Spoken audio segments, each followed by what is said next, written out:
The time is limited. So any non-Muslim who would like to ask a question, they would be given the first chance. Any non-Muslim? Yes, brother, most welcome. मेरा नाम श्याम है, श्याम सुनार. मैं मराठी महानगर paper में काम करता हूँ, पत्रकार हूँ.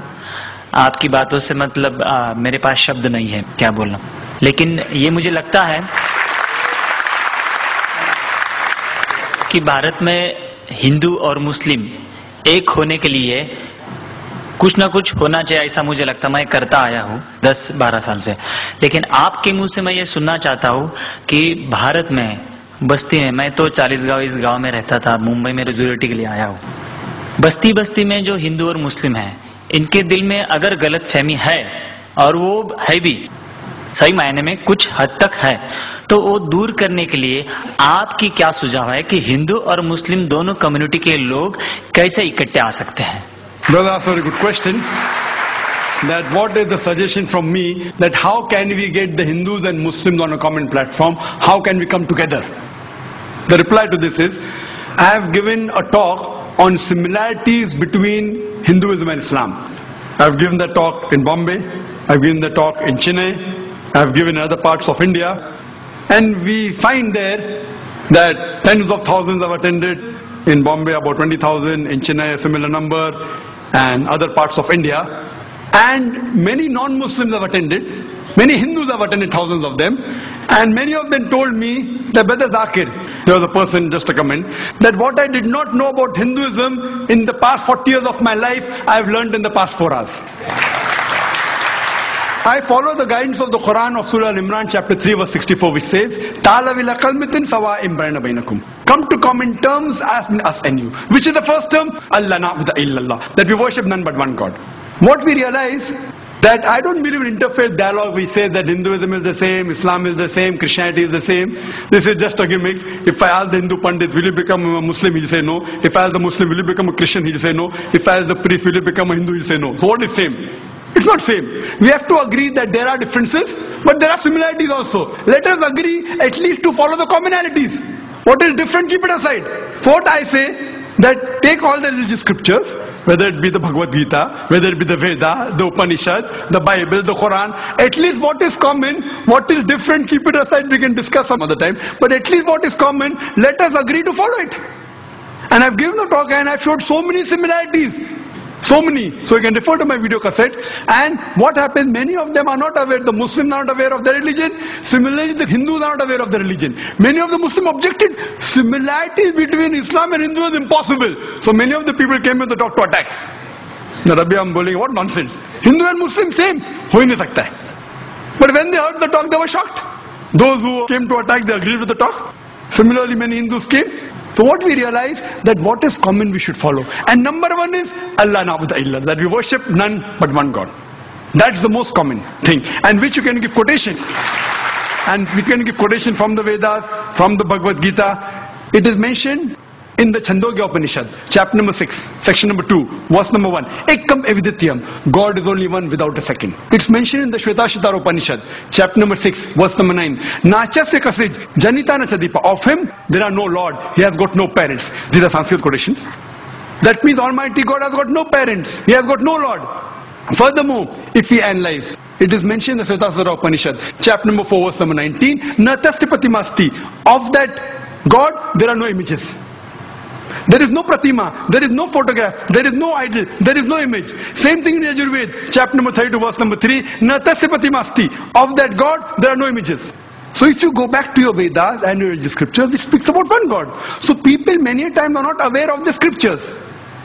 And when the question just a couple of days back, I had given an interview to Star News.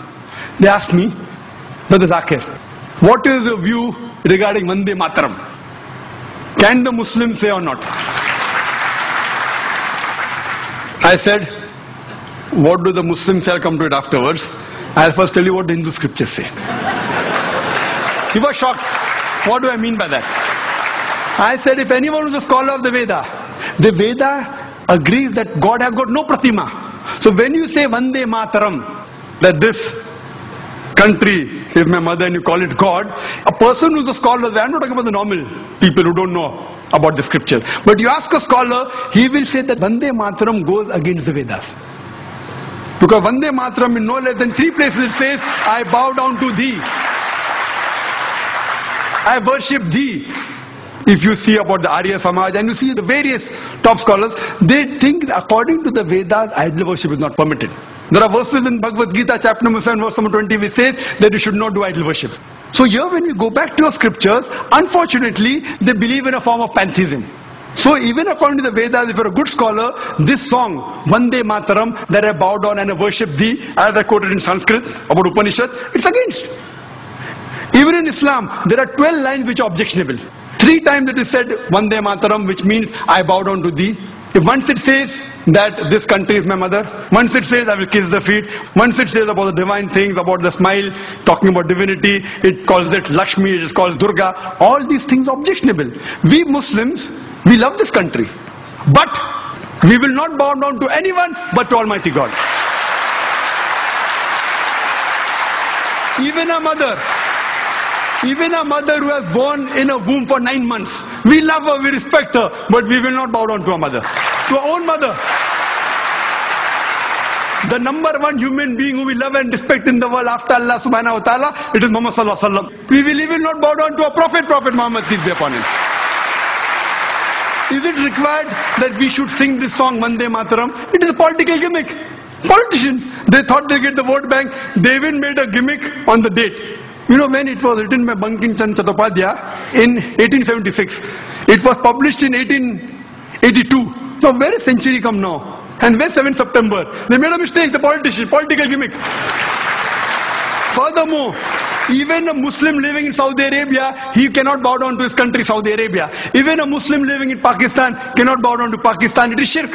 So to say that the Indian Muslims are not patriotic, it is our religion. Our creator, our God who has made this country is far superior. So we love this country. When required for the truth, we are willing to die for this country. But we will not bow down to anyone but Almighty God. We would prefer questions from non-Muslims first because we have a limited time. I think it would be fair to the occasion. And people who would like to ask questions on slip can kindly write on the slips and pass it on down the aisle. Yeah. Any other question with any sister there? A non-Muslim sister? Yes. Assalamu alaikum and good evening to everyone present here. My name is Preeti Sethi. I would like to ask you, sir, as in your talk you have said that Osama bin Laden, we can't consider him as a terrorist as it is said in BBC and CNN channels. But at the same time we get the same information about the bomb blast and the count which we get about the bomb blast on the same channels. So whether it has to be believed or no. Thank you, sir. The sisters asked a very good question, very relevant question. I said that when we talk about Osama bin Laden, that if you get information from BBC that he's a terrorist, we don't have to believe. But when we get the count of the bomb blast, do we have to believe? That's what I said, the people controlling. That doesn't mean all the news of BBC is wrong. That news in which they make a hero into a villain, in which they'll benefit, you have to check up. So here when we see that these normally bomb blast figures that you get, most of them that you find will be somewhat similar. If it's a government channel of the country in which the bomb blasts have taken place, the figure will be normally low. Why? Because the government wants to show that less people have been killed.